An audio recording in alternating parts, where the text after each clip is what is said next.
جیسا کہ کچھ لوگ ہوتے ہیں غیر ذمہ دار لوگ، بلا عہد لوگ یا غیر متعہد لوگ، جنہوں نے اپنے دوش پہ کوئی ذمہ داری کسی قسم کی نہیں لی ہوتی۔ گھروں کے اندر بھی ایسی مثالیں موجود ہیں، کئی گھر ایسے ہیں جن کے اندر متعدد افراد رہتے ہیں، عورتیں مرد، لیکن ان میں سے ایک دو گھریلو ذمہ داریاں رکھتے ہیں، ان کے گردن پہ ڈالی گئی ہوں یا نہ ڈالی گئی ہوں، انہیں خود احساس ہے کہ یہ ہماری ذمہ داری ہے گھر کا نظام چلانا۔ مثلاً گھریلو خواتین ہیں اگر، تو انہوں نے کہے بغیر خود انہیں معلوم ہے کہ یہ گھریلو کام ہماری ذمہ داری ہے، ہمیں انجام دینے ہیں۔ یا مرد اگر گھر میں ہے تو اسے معلوم ہے کہ گھریلو کاموں کی یہ میری ذمہ داری ہے، کہ گھر کا خرچہ پورا کرنا، گھر کی ضروریات پوری کرنا، گھر کے لیے مال حاصل کرنا تاکہ نظام گھر کا چلتا رہے۔ یہ عہد ہے جو انسان ایک دوسرے کے برابر لیتا ہے۔ خوب، اس عہد کے تحت ہی گھر چلتا ہے، لیکن اسی گھر میں کچھ افراد ہوتے ہیں جن کا کوئی عہد نہیں ہوتا، وہ گھر کے کسی چیز کے ذمہ دار نہیں ہیں۔ وہ ممکن ہے عورتیں ہوں، ممکن ہے مرد ہوں، کثرت سے ہیں، اور ہر گھر میں شاید اس کی مثال بھی پائی جاتی ہوگی، جن کا کام فقط کھانا پینا، سونا، جاگنا، لڑنا، لڑائی کرنا، جھگڑا کرنا، وقت پاس کرنا، زندگی ضائع کرنا، یہ ان کا معمول ہے، لیکن کوئی ذمہ داری نہیں ہے ان کے دوش پر، کوئی کسی قسم کی گھریلو کام ان کے اپنے دوش پر نہیں ہے۔ یہ بلا عہد لوگ ہیں۔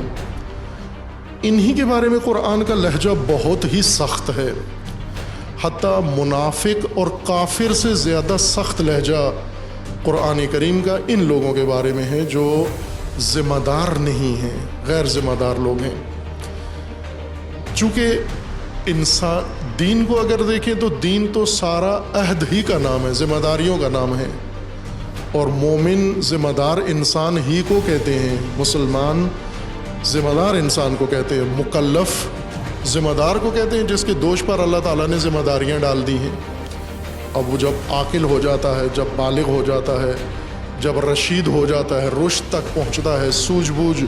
اس کے اندر پیدا ہو جاتی ہے، اس وقت اس کے اوپر بہت ساری ذمہ داریاں ڈال دی جاتی ہیں۔ کچھ اللہ کے حقوق ہیں، کچھ بندگان خدا کے حقوق ہیں، کچھ اس کے اپنے اقربا کے حقوق ہیں، کچھ اس کے سماج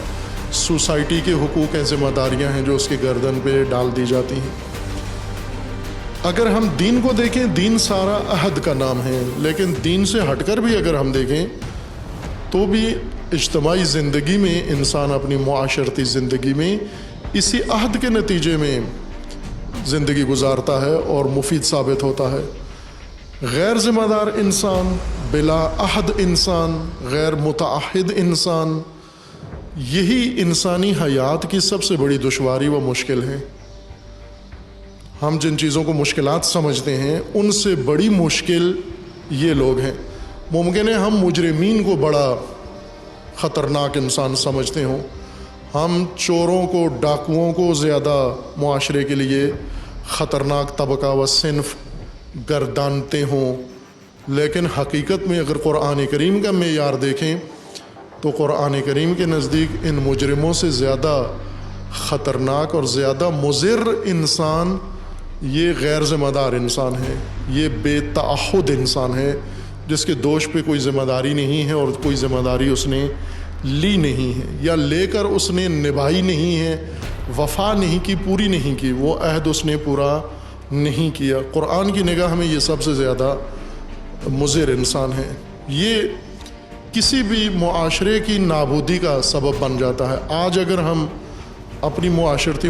مشکلات دیکھیں ملکی سطح پر اور عالمی سطح پر بھی دیکھیں، اگر عالمی مسائل دیکھیں، ملکی مسائل دیکھیں، قومی مسائل دیکھیں، علاقائی مسائل دیکھیں، دینی مسائل دیکھیں، دنیاوی مسائل دیکھیں، معیشتی مسائل دیکھیں، اور کسی شعبے میں دیکھیں، تو سارا خلل ان بے تعہد اور بے عہد انسانوں کی وجہ سے ہے۔ مجرمین نے نہیں سارا ملک تباہ کیا۔ مثلا پاکستان میں ایک بڑی تعداد جرائم پیشہ لوگ ہیں، ان کے جرائم نے بہت جزوی نقصان کیا ہے، چند افراد کا کیا ہے، چند خاندانوں کا کیا ہے، کسی خاص ادارے کا نقصان کیا ہے، لیکن انہوں نے قوم تباہ نہیں کی، ملک تباہ نہیں کیا۔ انہوں نے کسی جگہ نقصان ضرور پہنچایا ہے. مجرم عموماً خلل ہی ڈالتا ہے نظم اجتماع میں، اجتماعی نظم میں، ڈسپلن میں خلل پیدا کرتا ہے مجرم جرم کر کے. لیکن یہ مجرمین ایک طرف سے جرم کر رہے ہوتے ہیں اور دوسری طرف سے دوسری کسی جگہ پر جا کر اپنا کوئی عہد، کوئی ذمہ داری نبھا رہے ہوتے ہیں. بہت سارے چور گھر چلانے کے لیے چوری کر رہے ہوتے ہیں، اس لیے چوری کر رہے کہ اس کے گھر کا نظام نہیں چلتا. یا بہت سارے دیگر جرائم پیشہ لوگ ہیں، وہ مجرمین، ان کو کسی مجبوری نے شاید جرم کی دنیا میں ڈال دیا ہے،